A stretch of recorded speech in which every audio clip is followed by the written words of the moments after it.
Bugünkü hastamız 5 yaşında bir çocuk hastam. Kendisine geniz eti ameliyatı ve her iki kulağa tüp takılması işlemi yapacağım. Neden yapacağım? Hastamızın uzun süredir devam eden burun tıkanıklığı, ağız açık uyuma ve horlama şikayetleri mevcut.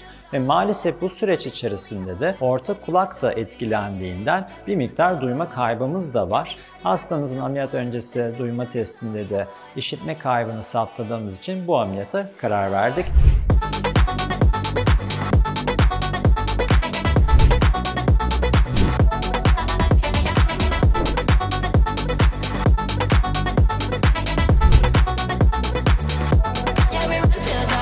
Ameliyatımızı bitirdik. Hastamızın ameliyatı güzel geçti. Yaklaşık yarım saat civarında sürdü. Her iki kulağa ventilasyon tüplerini yerleştirdikten sonra geniz eti ameliyatını yaptık.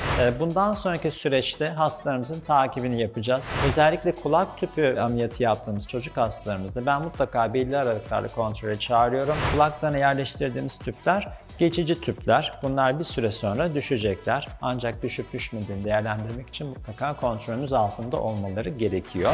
Geniz eti ameliyatı sonrası da benim özellikle önerdiğim 3 gün yumuşak gıda, bol istirahat. 3 gün sonra günlük aktivitelerine ufak ufak dönebilirler. Eğer şartlar uygunsa tıbbi süreçlerde herhangi bir sorun yaşamazsak hastamız bugün öğleden sonra taburcu olabilecek.